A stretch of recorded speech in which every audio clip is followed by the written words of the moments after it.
Hello and welcome to this general election debate for Maricopa County Sheriff.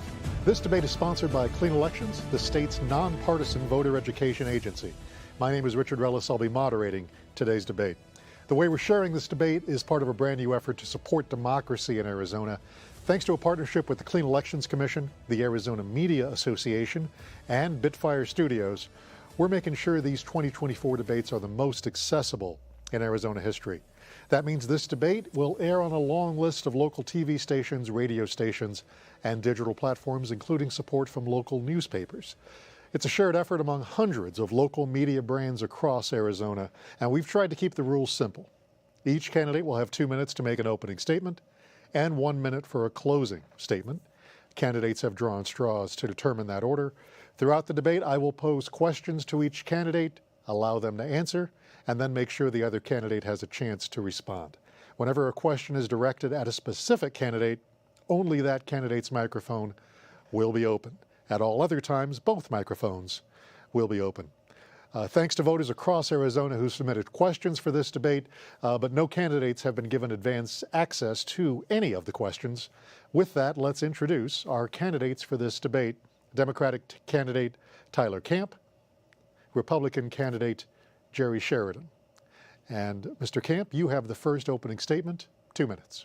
Thank you, Richard, for having us. Jerry, good to see you again. My name is Tyler Kamp, and I'm a fifth-generation Maricopa County resident. I've been married for over 25 years. We have 4 children, 2 in college, 1 in high school, and 1 in grade school. I was raised to be a person to serve others, serve a purpose greater than myself. It's why I became a cop at age 22. It's why I've traveled to 8 different countries around the world, serving in humanitarian organizations and teaching police in those countries. It's why I have volunteered to teach youth at my local church for over 15 years. And it's why my wife and I have volunteered for foster care organizations and food pantries here locally. So when Sheriff Pinzone's campaign team asked me to run for sheriff, I asked myself a couple questions. 1, is there a need? And 2, can I make a difference? We simply cannot afford to return to the days of my opponent and Joe Arpaio. The unconstitutional policies and practices, the daily headlines, the government overreach, the lawsuit that has cost the taxpayers over $350 million. And that dollar amount will continue to grow until we can fully comply and graduate from those court orders. So yes, there is a need. But can I make a difference? Absolutely. I have over 2 decades of experience with the Phoenix Police Department. Over half that time was spent investigating organized crime, criminal street gangs, and homicides. I retired in 2021 as a shift commander in order to move to West Africa with my wife and family to work as an executive for the largest anti-slavery organization in the world fighting human trafficking. For this past year, I worked for Goodwill and Thrive Service Group with the purpose of ending poverty through the power of work. We have a choice in this election, and it's clear. Do we want to continue down the path of Sheriff Pinzone, or do we want to go backwards to the days of my opponent and Joe Arpaio? Thank you. Mr. Sheridan, your opening statement, you have 2 minutes. Well, thank you, Richard. Hi, I'm Jerry Sheridan, and I'm running to be your sheriff. I spent 40 years with the Maricopa County Sheriff's Office. At the age of 18, I joined as a volunteer reserve deputy sheriff, fully certified deputy sheriff. And then I went on to work in the jail for a short time, and then I spent the next 38 years as a deputy sheriff. And first 17 of those years in a patrol car, by the way. I got promoted through the ranks. I had stripes on my sleeve, bars on my collar, and stars on my collar. 33 of those years I was in a leadership position, and 20 of those years in an executive management position. During that time, I worked for 4 sheriffs. I watched them very closely, each one of them, and I saw what worked, and I also saw what didn't work. But when I retired as the chief deputy, I'd like people to know that's the highest ranking uniform position in the Maricopa County Sheriff's Office, other than sheriff, of course.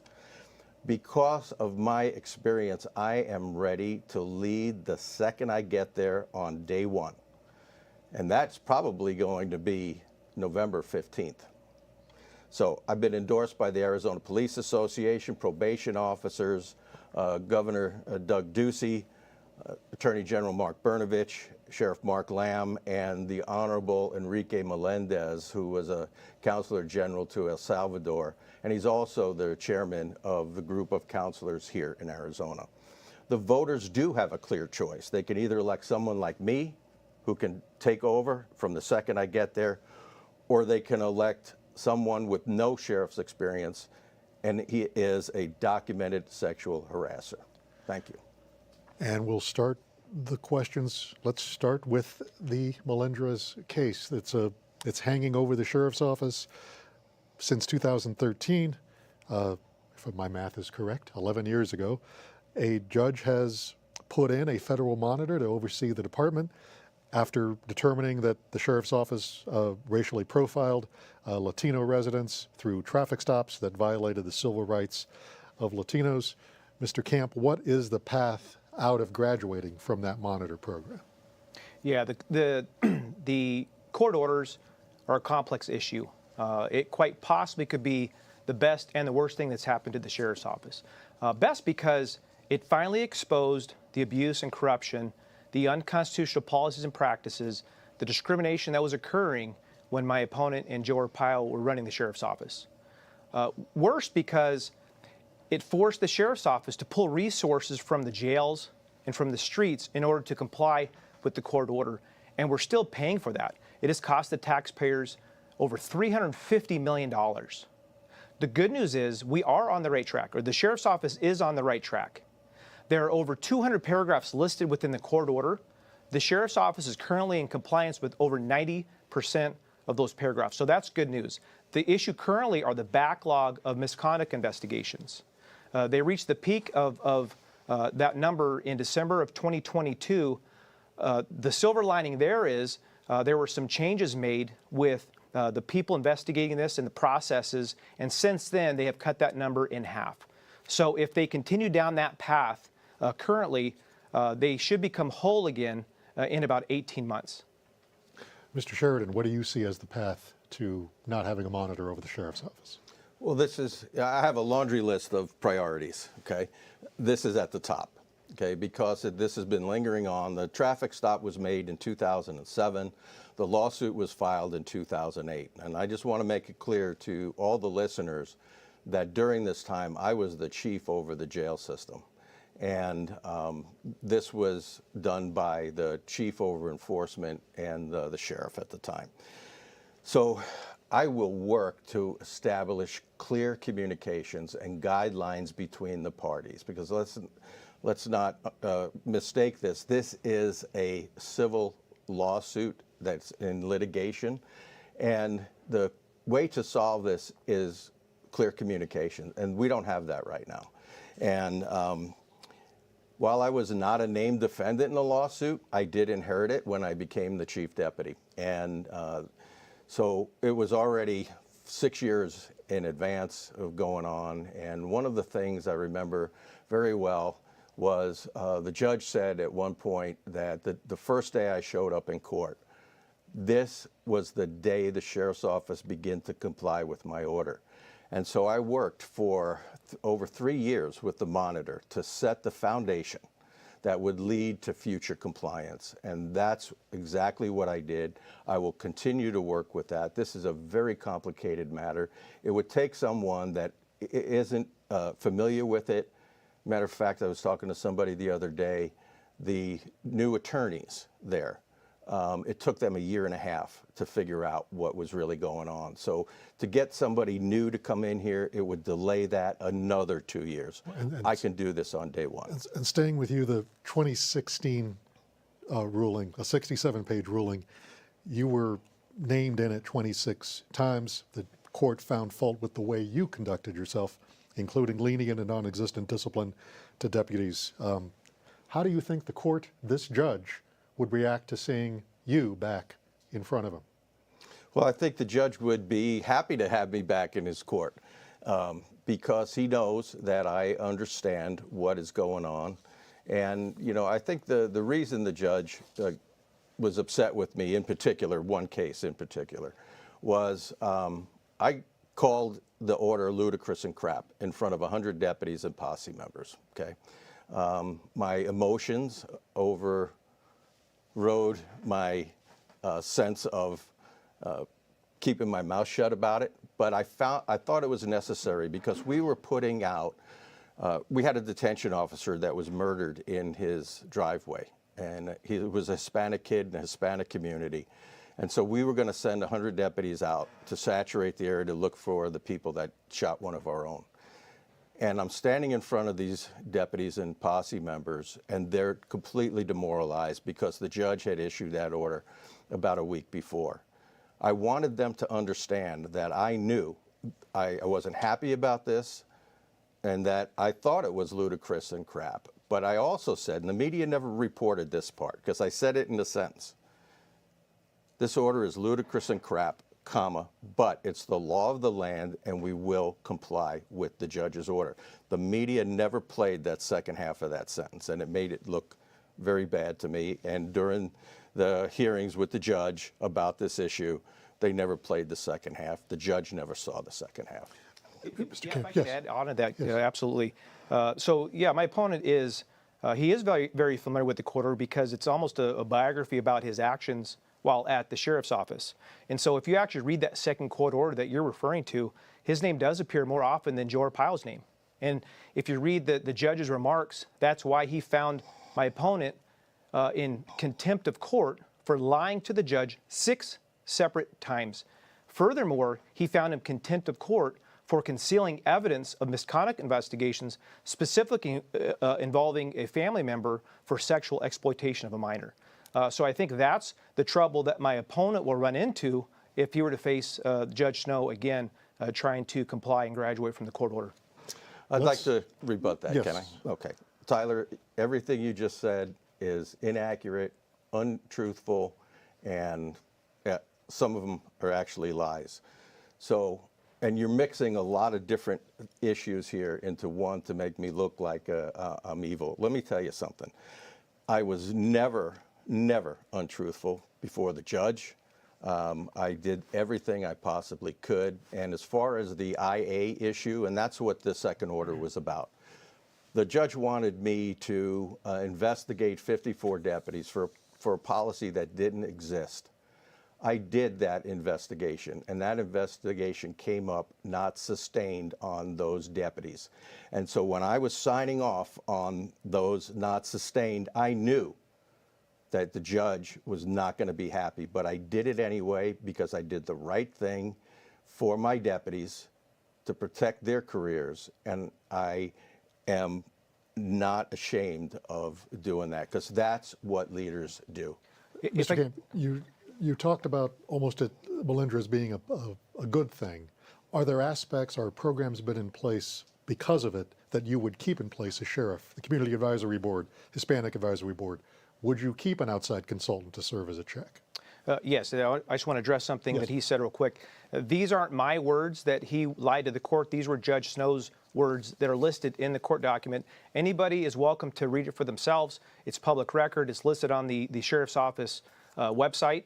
It's there for everyone to read. And this is how I learned about it, was reading the court order myself. So this isn't my interpretation. These aren't my words. This is something I read from Judge Snow.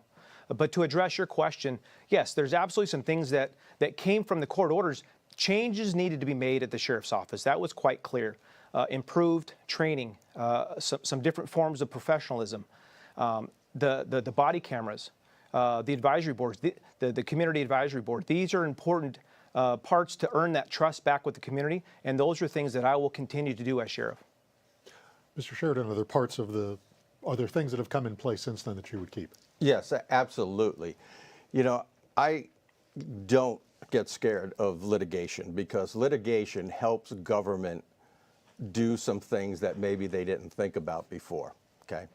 So the issues about community outreach, all those things, I put those into place. And they work very well. And I think that was the problem, is us communicating with the Hispanic community. What happened was wrong. There's no doubt about that. And but again, I was running the jails when all that happened, and I inherited this case. And I will again, and I will use that experience to be able to enhance the compliance with the court's order.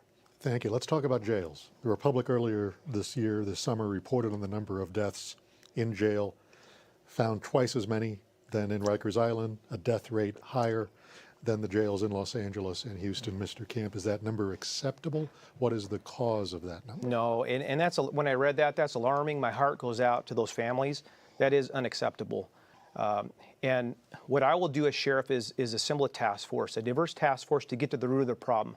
This task force will be comprised of medical professionals, drug detection experts, community members. We have to be transparent, and we have to get to the root of the problem. Some of the things that I would institute immediately are expanding the body scanners in the jails. This will detect drugs from entering the jail. Also expanding the drug canine unit that patrols the jail properties to detect drugs. And also I would work with the Board of Supervisors to purchase medical bracelets. These medical bracelets would be given to high-risk inmates, and this would track their vitals 24 hours a day, and so that we could provide them with the medical attention that they would need in a timely manner. But staffing is a major issue, and we're at the sheriff's office is at historic lows with staffing, and I have a plan ready to put in place that would address the staffing issue. And there's three things that keep coming up when I speak to folks about staffing and recruiting and retention. And one is pay, the second is benefits, and the third is working conditions. Pay needs to be competitive with other agencies around the valley. It needs to be a step-based system so that employees know exactly how much money they will make in 2 or 3 or 4 years. This will help with retention. The second thing is benefits. I will create a walk-in wellness clinic for employees. It's important because it's a tough job working in the jails. It's a tough job working the streets. And many employees suffer from sleep apnea and PTSD. This walk-in clinic would have a licensed medical practitioner that would not only treat their physical needs, but also their mental needs. Mr. Sheridan, you ran the jails. What do you think of this death I did rate run number? the jails. I ran the jails. I was the chief over custody for 12 years, and I'm very familiar with it. I was one of maybe 3 people at the time that received a certified jail manager certification from the National Sheriff's Association. And in order to qualify for that, you have to manage a jail for 5 years. You have to teach about the jails. And at the community college level, I taught the corrections function, so I'm very familiar with this. So when I was the chief of custody, there has been about over 300 jail deaths since Paul Penzone took over. And I did a little research, and I averaged about 7 deaths a year in the jail system, which I thought that was 7 too many, because it's the sheriff's job not just to keep the public safe, but to keep the people in the care, custody, and control of the sheriff, to keep them safe also. Let's not forget, 80% of the people in custody are there, they're pre-sentenced, which means they have not gone to trial yet. They're innocent until proven guilty in our criminal justice system. So it's very important that we deal with that, and I did deal with that. I made suicides, because suicides and fentanyl overdoses are the 2 leading causes of the deaths in the last 7.5 years. So I had a jail intelligence team I instigated that had officers going into jails, talking to people, and finding the drugs before they actually got in the jail. We also had, I implemented the SRT. It was basically the jail SWAT team that would come in and do shakedowns every day in different housings to get the drugs, the contraband, and all the things the inmates aren't supposed to have out of their place. And the staffing issue, obviously, is probably another leading factor, because when you're supposed to have 2,200 detention officers and you have maybe 1,200, that's a problem, because now they're searching and supervising 6, 8 pods when they should be doing 1. He talked about the role of a jail. Should jails serve as a deterrent, or what do you see as the role of jails? Yes, but I just want to comment real quickly on what he had said. I'm a little confused about his experience. He often talks about distancing himself from the policies and practices that led to the lawsuit and taxpayers paying $350 million, but then he wants to take credit for the low number of overdose deaths in the jail. So I'm a little bit confused on what he's responsible for one way or another. That being said, yes, as sheriff, my #1 objective is to provide safety and protection for the people of Maricopa County. Everything I do, every policy that I make must be viewed through the lens, will this make us safer? Will this allow us to feel safer? And so I'm a believer in ensuring justice for all. And I want to talk about 3 types of justice. We have to do justice, restorative justice, and preventative justice. So when we talk about jails as a deterrent, that's absolutely a part of it.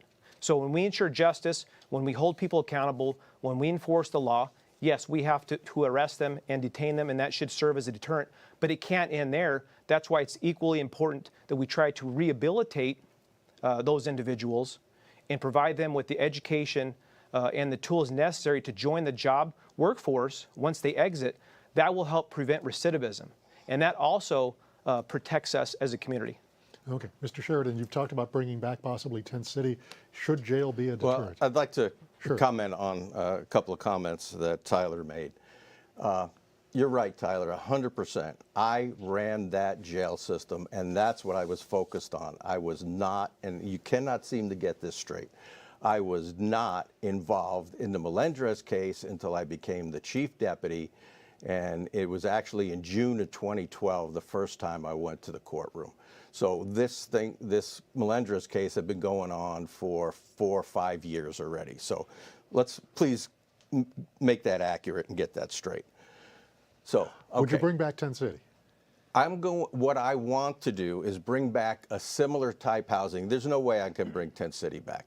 But the reason I want to do that is because it plays a key role in the management of the entire jail population, which Tyler would know nothing about.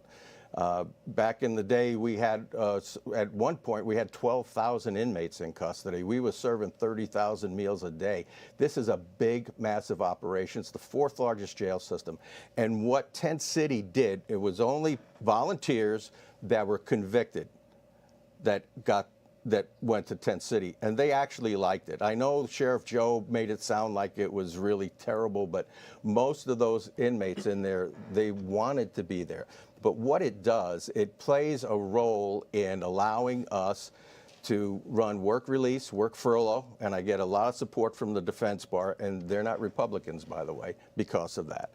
And it keeps the drugs out of the jail. Most of the drugs are getting in the jail now because the outside trustee inmates are mixed in with the inmates that are in a hard custody. Okay. Mr. Kamp, he brings up that you've had an extensive law enforcement career, not a lot in the way of detention. Do you expect challenges in learning how to run a jail Yeah, system? if I can actually address the Tent City Yes. question as well.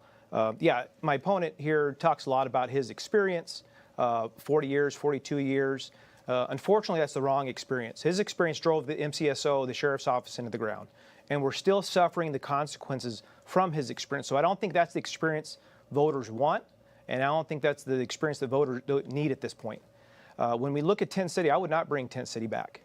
When Sheriff Pinzon was elected, he assembled a small task force to take a look at how effective Tent City was. And they found it was costly, it did not prevent recidivism, and it was not safe for employees and inmates. And my opponent knows exactly how costly Tent City was and can be again, because at the latter years of his time at the sheriff's office, he was confronted with the fact that the sheriff's office could no longer afford to keep Tent City open unless other areas in the budget would be cut. And so my opponent went ahead and declined pay increase for jail employees in order to keep Tent City open. And that's something I will not do as sheriff. Very briefly, do you expect to be a quick study on how to run a jail? Yes, the sheriff is the CEO of the organization. So the sheriff's job is to cast vision, set policy, make sure employees are being trained. The sheriff's job is to surround himself or herself with qualified employees, people that come from diverse backgrounds, diverse in experience, diverse in skill set. So as sheriff, I would place somebody in charge of the jails, in charge of investigations that are very experienced in that area. And so it's important that I create an environment for them to succeed. My success is contingent upon their success. Mr. Sheridan, how closely would a jail run by you work with federal immigration authorities? I'd like to address Tyler again. Once again, Tyler is lying about my involvement with the Melendrez case again. I just explain to everybody what my involvement was not. You know, the other issue is the jails are very complex, and Sergeant Penzone, he was a sergeant from Phoenix PD when he was elected sheriff, and since that time, over 300 people died in custody, 1,000 officers left employment. It was a disaster, and he put the wrong people in place. And this, don't forget, the 75% of the jail function is the jail is 75% of what the sheriff's responsibility is. I have that credibility. I have the credentials. I did it for 12 years, and it was very successful. And in fact, the NCCHC came in and told the sheriff's office that this was the best-run jail system in the nation, and they wanted to use it as a model. They told that to Sheriff Penzone in January of 2017, the month he took office. Penzone did nothing, but it just went downhill with all the deaths, and that's exactly what's going to happen if Tyler Kamp becomes Very briefly, would you put elected. immigration back in jail, in the jail system? I'm sorry? Would you put immigration agents, federal immigration agents, back in the jail system? Well, they already briefly. are there. They're still there. Right, okay. Would that continue under your leadership? Yes, absolutely. Okay. You're both voters as well as candidates. Do you have an opinion? We'll start with you, Mr. Kamp, on Proposition 134, the Secure the Border Act, and do you have thoughts on how the sheriff's office would enforce it if it passed? Yeah, unfortunately, politics today has become very divisive, and it's sometimes dangerous. And so I've taken the stance from the very beginning. I'm not going to play partisan politics. I'm not going to engage in the political debate. It's my job to protect the debate and not engage in the debate. And so when it comes to immigration, I'm a believer that a country without laws and borders is not a country at all. We have to have the rule of law, and we have to have borders. I also believe that the sheriff's job is to enforce state laws.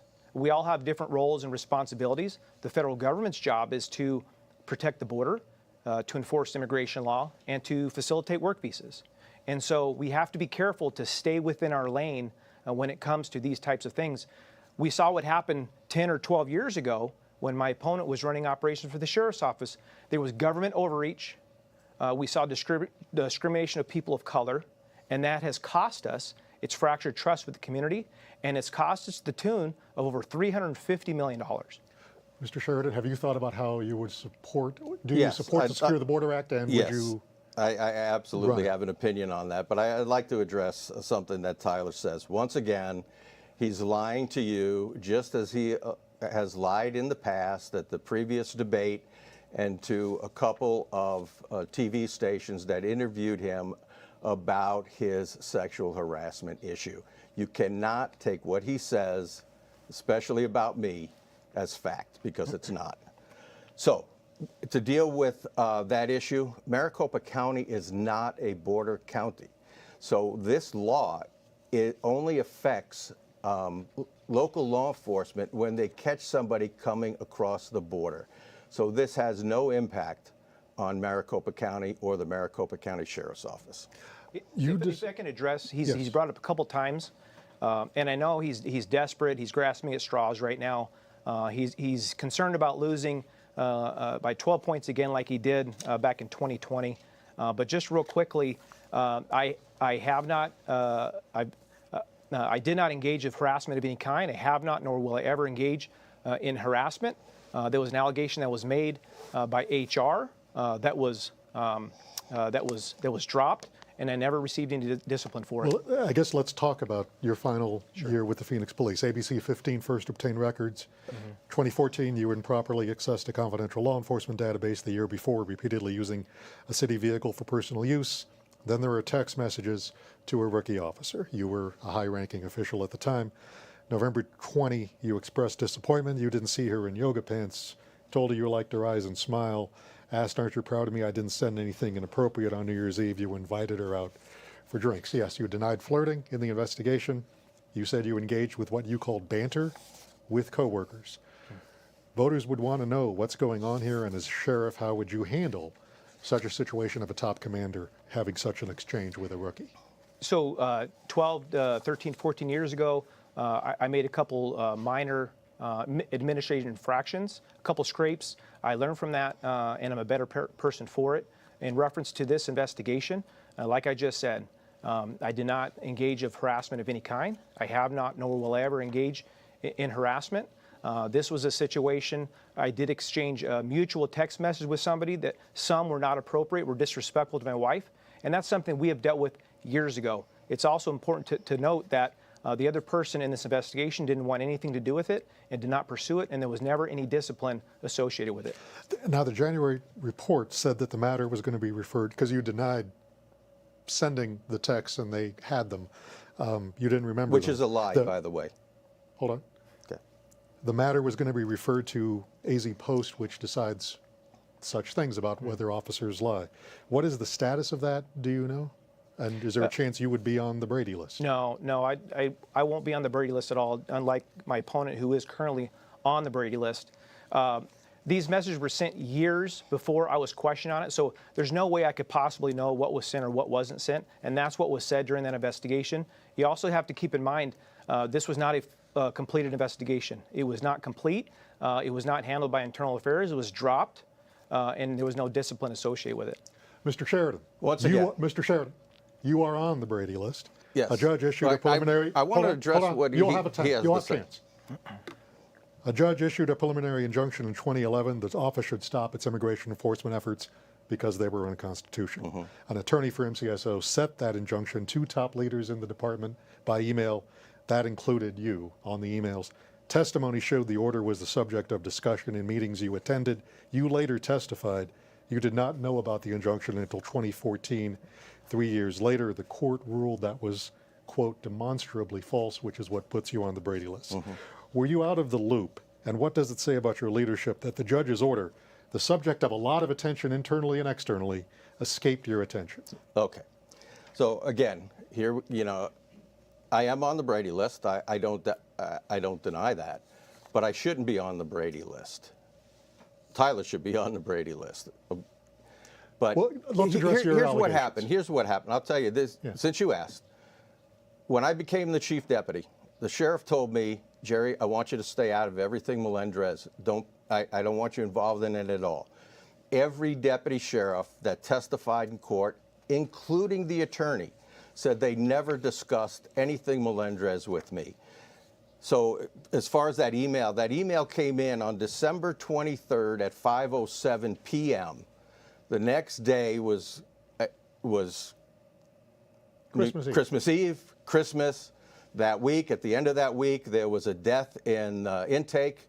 That was a big story, local story. And a week after that, I had a deputy sheriff murdered in a violent gun battle. So by the time I got back to my emails, I was CC'd on that email.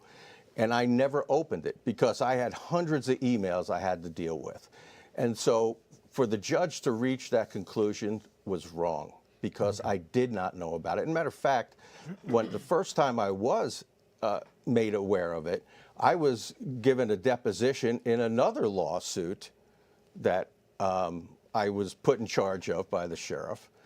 And she asked me, a DOJ attorney asked me if I had read this, and I told her no. This was a year and a half before this issue came up. So I would have ESP that someday this was going to be an issue, when I said I was not aware of it. And I stood by that. I stood by it the entire time, and I stand by it today. I was not aware of it. And we the will fact that the judge doesn't want to believe that, I can't control that. We will give you a chance to respond to essentially each other's. I mean, I think there's listeners and viewers hearing all this possibly for the first time that may be taken aback.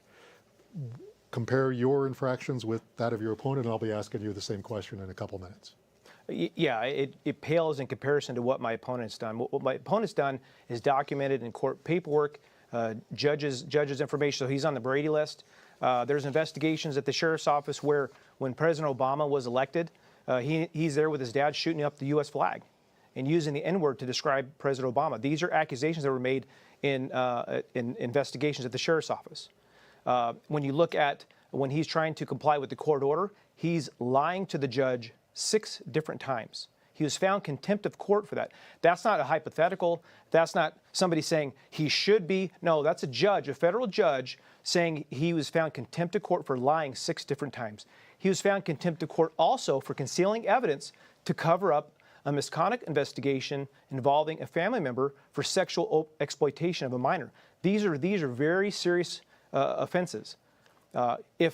If my opponent tried to get a job anywhere in the state as a police officer, he could not get a job because of his integrity issues, because he's on the Brady list, and because he was found contempt of court twice. Mr. Sheridan, once again, yeah. Everything that's coming out of his mouth is a lie. I had 2 family members that worked at the sheriff's office by marriage. I absolutely stayed away, recused myself from any issue, except one thing. The one person he's talking about was gone because I fired him. Was gone for years when he was arrested for the sex crimes. So again, he cannot get the story straight.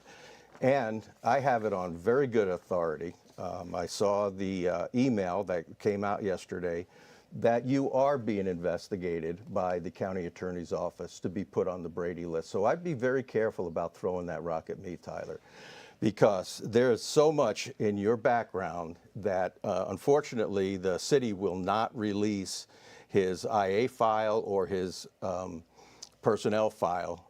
We filed that back in January, and they're hiding all kinds of things. And if you want to continue down this, I've got a perfect thing to read about somebody that worked with you and what they said in public. I'll give you a few seconds if you wish, or we can move on to other issues. Mr. Sheridan, in a June episode of a podcast called Gun Freedom Radio, you discussed being a member of the Constitutional Sheriffs and Peace Officers Association. That group says sheriffs can sort of stand in the gap to protect county residents from what a sheriff would deem an unconstitutional act or federal statute. That group says federal overreach should be dealt with as possible criminal activity. What would you do if a court issues an order you believe is unconstitutional?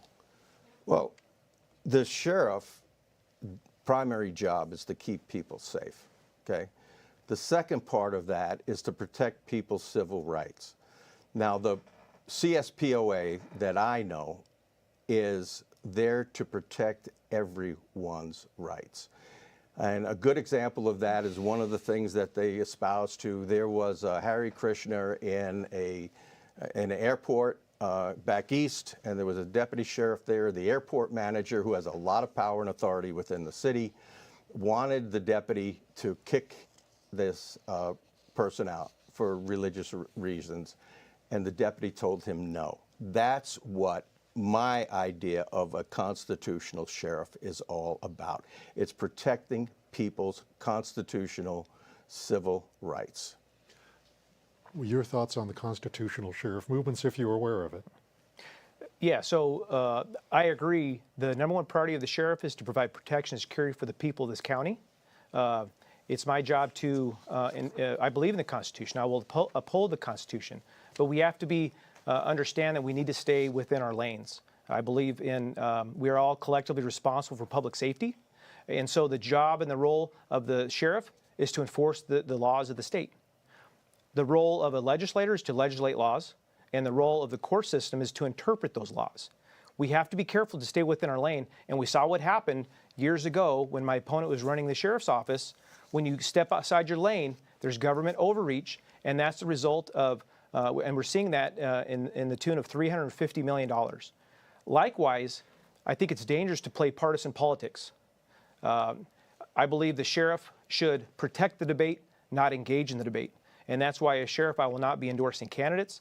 I will not be endorsing issues, because we have to remain above the fray. It's my job to protect everyone in the county, not just a certain group. My opponent recently spoke at a Turning Point rally endorsing Donald Trump. That's his right to do it. He can do that. I think that's bad for public safety, because we've seen in the past how divisive people have been, and he's potentially alienating about half the population. And we've worked so hard to gain that trust back, and it would be a mistake to go back at this point. Do you wish to respond to Oh, political absolutely. endorsements? Absolutely. Sure. So, Tyler, you're telling me that since Vice President Harris is coming in here on Friday, that if she invited you to come speak to the group, that you wouldn't do it? Because here's what happened. I was not invited by President Trump's group. I was invited by the group that actually put it on, and I had the opportunity to address a stadium full of 20,000 people. And if you go and look at what I said, I did not endorse Donald Trump. What I did talk about was me, what I was going to do as the sheriff to protect the people of this county. And I used it more as an opportunity to speak not only to the 20,000 people that were in the arena, but the hundreds of thousands of people that were watching in Maricopa County.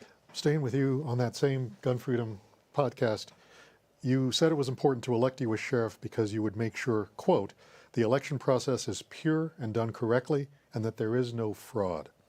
What is the sheriff's role in the administration of elections? Well, back in the 80s, for 2 election cycles, I was a lieutenant and in charge of the security at the election process. And so what I'm talking about here is if there is a crime, the sheriff is able to address that crime.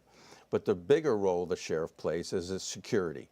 The sheriff should be there with the deputies to secure the ballots coming from point A to point B. The chain of command has always been a big concern with people, and that's not being done now. So I will have deputies to do that. I will have deputies secure the drop boxes also, because those are the issues that I'm talking about when votes need to count, and everybody's votes need to count, and there shouldn't be any concerns with the public about the security of those ballots. And just to clarify, you used the word fraud. How would that play in? I don't know. Okay, I don't know. Okay. What is the role of the sheriff in the election process? Yeah, the role of the sheriff is to provide protection and security for the elections, make sure they are secure, and make sure the people can have confidence in the process. And so the way we can do that is through planning and collaboration. We have to plan and collaborate with election officials, other law enforcement agencies, as well as leaders and stakeholders within that community to make sure that we're being transparent. We also must discuss rules of engagement, what every single person's responsibility is, and also cover response scenarios to emergencies. Let's say somebody walks in with a gun on their hip, or if there's a bomb threat, how are we going to respond to that, and who's responsible for doing what? So those things are paramount. The goal is de-escalation and the protection of our elected officials and the process. It's interesting you brought up fraud, because I remember back when my opponent lost to Sheriff Pinzone 4 years ago, he claimed that the election was stolen. And I don't know to this day if he's even conceded that loss to Sheriff Pinzone. So that's something the voters may want to know and might concern some voters, and it's important that they're educated on that. Did you call the election stolen? I never said the election was stolen. I knew I didn't win that election. And if I had, I'd be the sheriff standing here today. Nobody has to explain that to me. So, again, it's inaccurate. You want to call it a lie, whatever. He likes to throw those rocks. Mr. Kamp, let's talk about the Phoenix Police Department. According to your LinkedIn, which you're not in our paper much. I looked through our archives. There's a photo of you, but you list yourself as being involved in critical incidents and barricades. Well, critical incidents and barricades came up a lot in the Federal Justice Department report that critiqued the department. Assuming you read it, what did you think of the report? Is it a department you recognize? Were there tactics you recognized? Did you spot any trouble in the department and advocate for change while you were there? I didn't read the full investigation. I definitely skimmed parts of it, and I've also spoken to several people in authoritative positions at the Phoenix Police Department.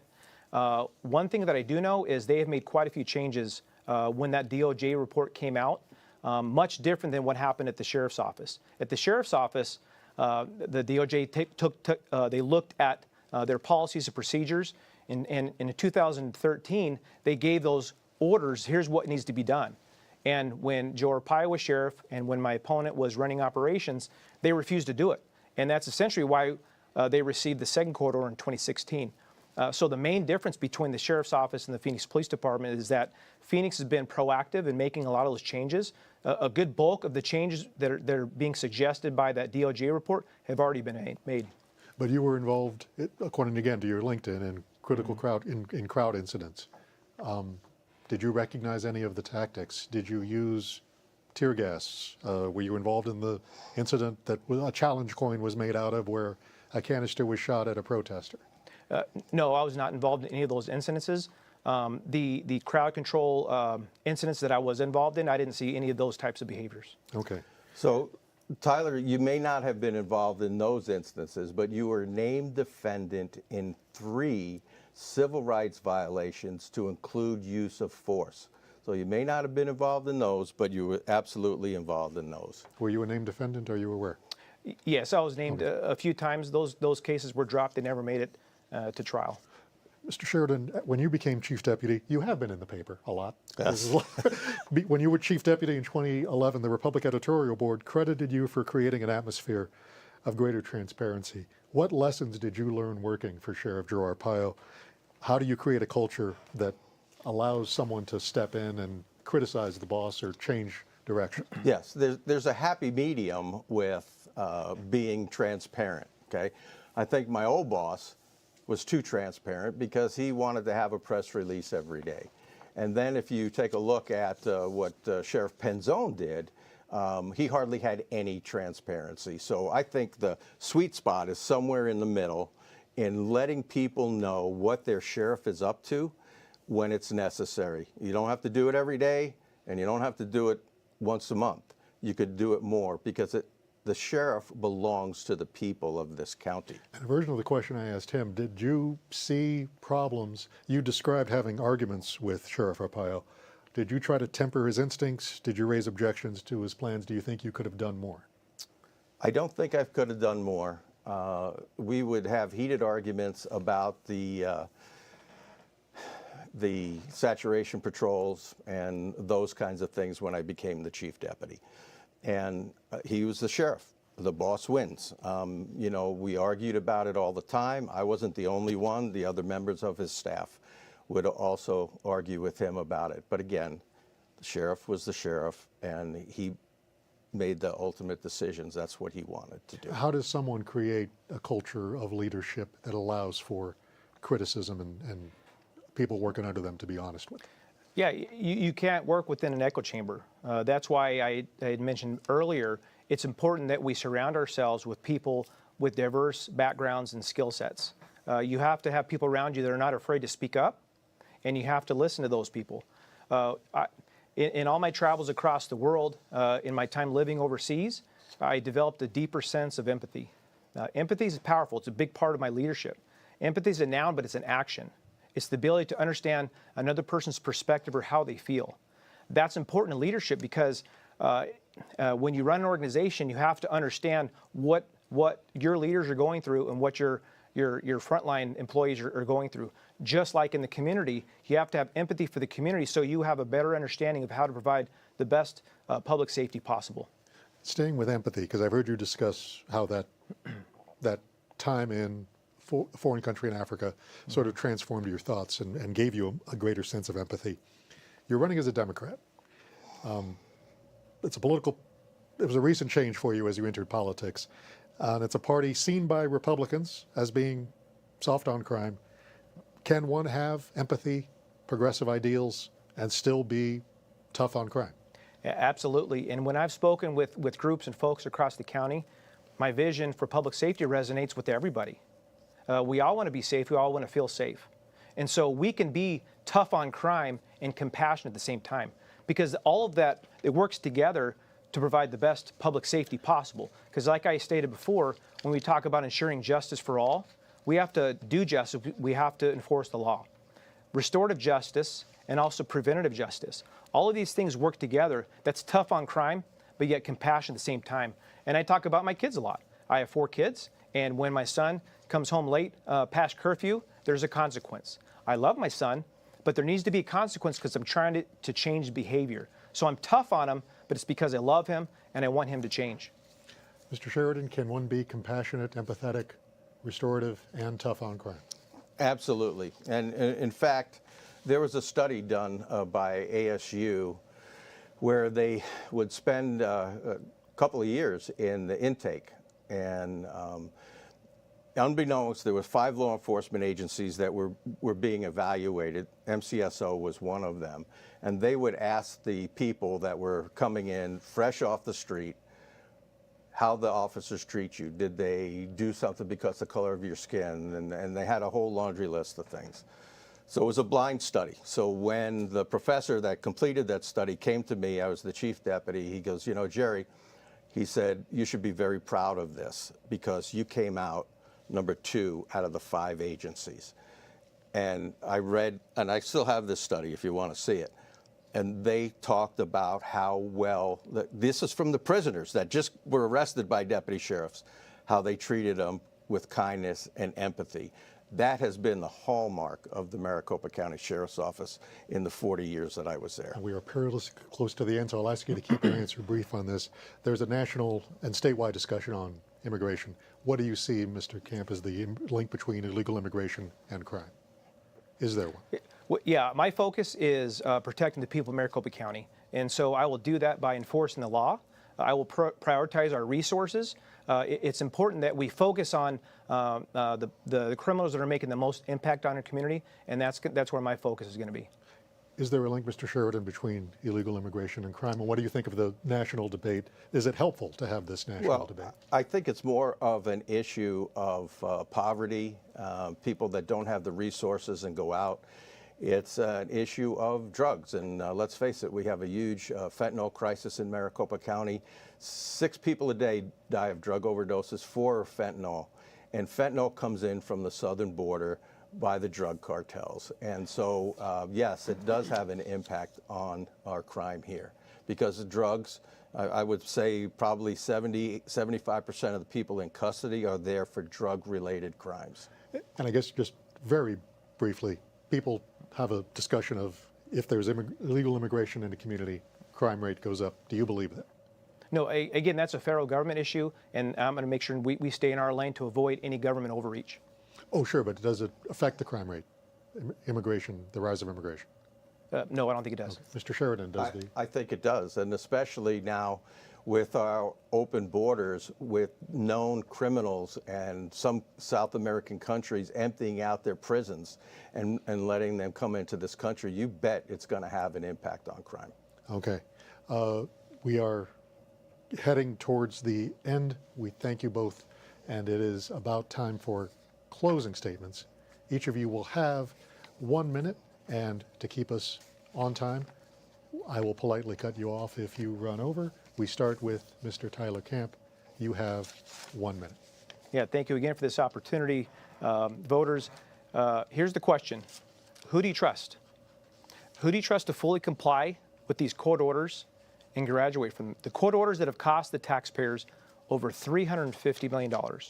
Who do you trust not to abuse the power of the sheriff's office? And who do you trust not to play the political gimmicks and the games? Somebody who is head of operations for the sheriff's office and was found, when these court orders were issued, somebody who's found contempt of court for lying to the judge 6 times, somebody who's found contempt of court for concealing evidence to cover up misconduct investigations, or somebody with a proven track record of getting things done in very challenging situations. I'm the only candidate in this race that has the experience of dismantling criminal organizations in this valley, the diplomatic experience working overseas, and a lifetime of experience building relationships with community groups and faith-based groups in order to drive the mission of the Sheriff's Office and take us to the next level. Mr. Sheridan, you have 1 minute for your closing statement. You know, once again, we've heard a lot of big talk from Tyler here, but most of it is inaccurate.